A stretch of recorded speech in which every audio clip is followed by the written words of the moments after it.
Gaafa biyyaa ba'anii namni hundumtuu jechuudha namarratti taphachuu namarratti qoosuu barbaadu jaarsi fincaan qabatee hin dandeenye fi udaan qabatee hin dandeenye kan duudhaaf torban tokko hafillee nama hidhata jechuudha. Gaafa biyyaa ba'anii gola ormaa hojjetu gola ormaa ta'an jechuudha. Maaloo yaa Yesuus koo daraakiin hangatiini biyyaa deebitee dhuftutti isin beekunaan hin jedhiini. Tokko rabbi namarra kaa'e akka kana salphisuudha dhumarra birriidha. Birriina qabaattee gowwoomsaanii jirtu. Salphadhu malee bismillaa isaa salphisu akka kana. Kan lettis dhaggeeffata artisee ta'e dhumarra qoricha keessatti uumu.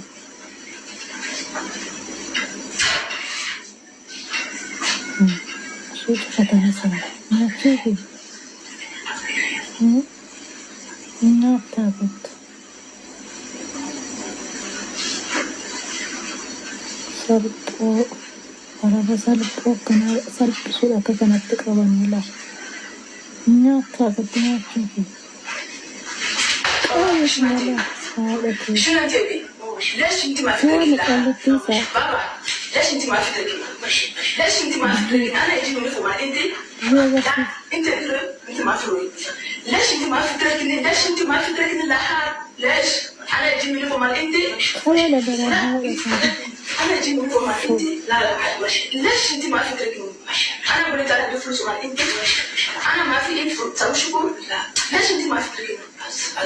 ليش انت ما في تركيبه؟ لا شنو في يعني؟ شنو في؟ يسرع يسرع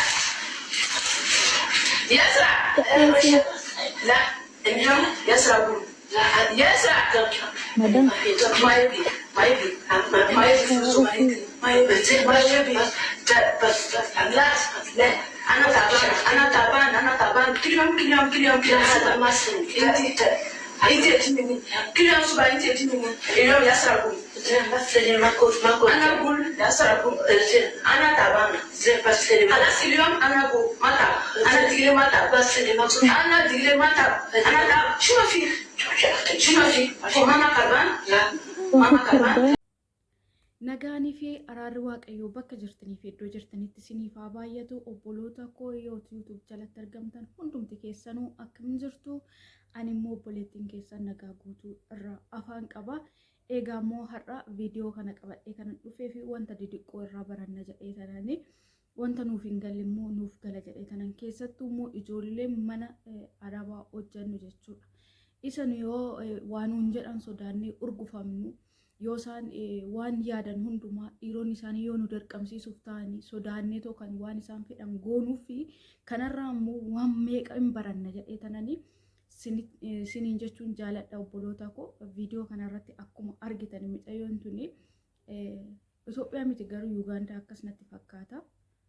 Kan ishiin goote viidiyoo dhossitee keesse sinii galee viidiyoo dhossitee keessatti viidiyoo kana waraabaa turte ishiin. Daddaftee ofirraa dhawuun wallaallee akkuma inni tuqeen ofirraa rukutuu wallaallee. Kanaaf ishiin maal goote tooftatti fayyadamte jechuudha. Tooftatti fayyadamte. Akkam goote fayyadamte sinii galee viidiyoo keessatti namichi kun waan inni hojjetu hundumaa zim jettee ilaalaa turte. Ofii ishiitii hiiqaa dhittee inni waanuma barbaade akka ta'u wanta sammuunsaa yaade hunduma akka ta'u qarratsaa turte jechuudha. Macarrashaarraa dhumarra jechuudha. Namicha kan huutee qabde. Ani dhugaan siniin jedha baay'een ishii dinqisiifadhe jechuudha. Obsa ishiitii fi waan akkanaatu yaaduun baay'een dinqisiifadhe. Maaliif osoo ana taate fiigee qabuu yaada malee wanti viidiyoo sun naaf dhufu sinii galee miti. Yookaan waan tokkoon godhuudha yaada malee kaawwadheetoo akkanatti obsa qabaadhee aga inni akkana ta'u hunda laaluu hin danda'u ofirratti laaluu hin danda'u jechuudha. Ishii obsa godhattee itti yaaddeeti yookaan kanaan dura jechuudha yookaan ishii wanna jedheeti namichi kun jechuudha ishii aarseeti yookaan itti deddeebi'eeti siifattaneeti qoreeti jechuudha kan ishiin itti yaaddee kana goote jechuudha. Osoo nuyiiti immoo itti yaadne kana goonaan goonu anuun godhu namicha kana jechuudha yoo suman itti taalee qaballaadhaan qabadha malee obsan qabaadhu jechuudha.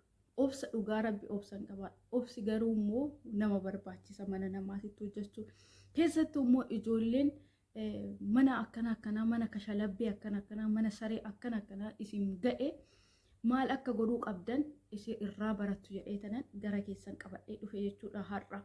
Innis maalinni yoo jettanii ijoolleen sodaannee yookaan waanuma isaan nuun jedhan ishii yookaan immoo waan godhin nu ajjeechisiisu nu madamii nu ajjeefti maaliin nu ajjeefti dhugaan siniin jedhan sodaatina waan kanarratti jechuudha.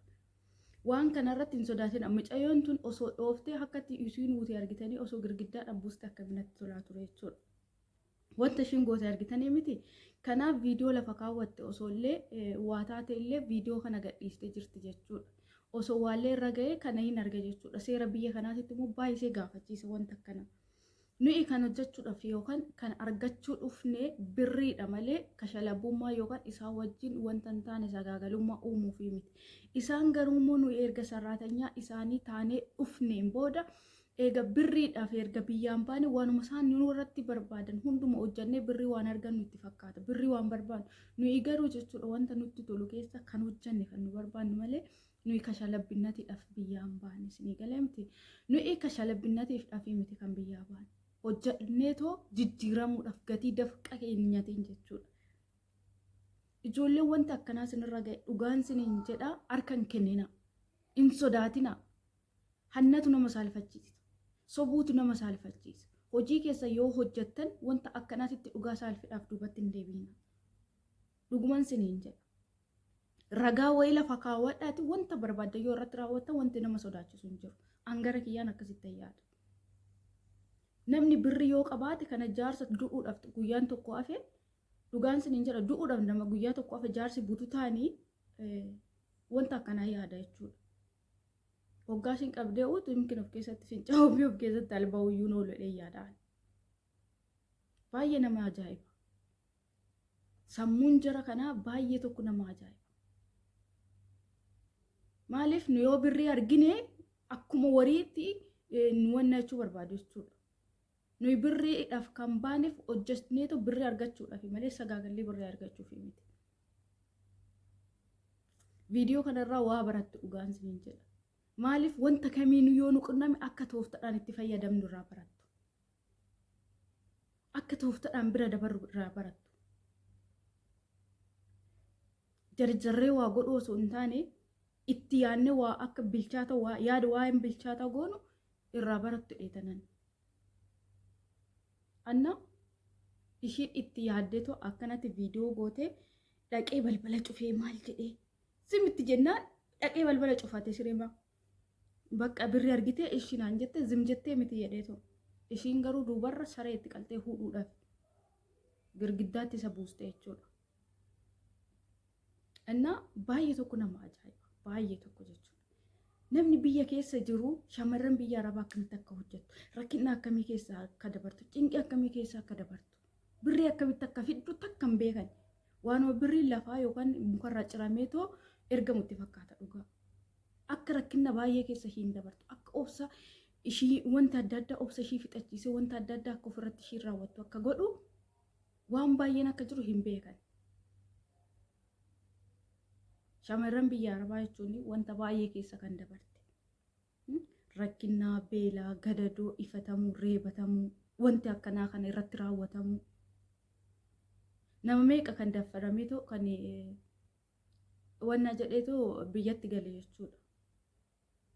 Nama meeqa kan daa'ima qabatee isaan irraa ulfaa'ee gale. Sodaarraan kan ka'e. Madaamii yoo na argite na ajjeeste, madaamii yoo na argite na rukutte. Seerri biyya kanaa akka seera biyya keenyaatti miti bara. Akka seera biyya keenyaatti miti. Wanta akkanaati irratti siireessidha seerri isaanii. Kanaaf wanti nama sodaachisu tokko illee hin jiru. Wanti nama urgufu tokko illee hin jiru.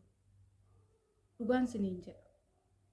Kanaaf immoo yoo nuyi fuula ittiin kennine, yoo nuyi nyaara ittiin kennine jarri karaa nutti sixxumuu qabu. Duraan dursinee jala fiiguu dhiisuu. Hojii keenyaaf biyyaa baanee hojii keenya hojjannee birrii keenyaaf ji'aan damooza keenya harkaa fudhachuudha malee isaan wajjin afaan banuufi yookaan